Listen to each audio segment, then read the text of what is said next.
are on Umiak 5. It was a custom built at Philbrook's Boatyard and delivered in 2003.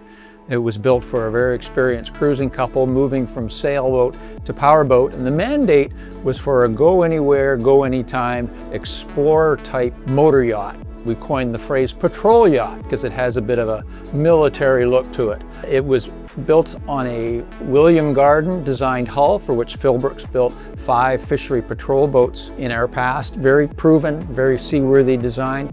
Greg Marshall, the architect for Umiak 5, took those lines and developed this project that had stability, performance, and strength in its mandate. The boat has been to Alaska every summer and returns to Sydney for the winters. A very successful explorer or patrol yacht.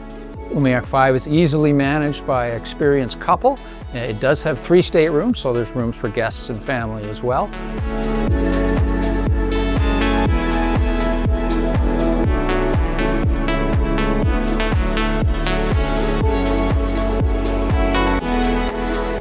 It's been serviced by Philbrook's Boatyard since its inception, so it's got a good home and people who know and love her and can maintain her in the future as well.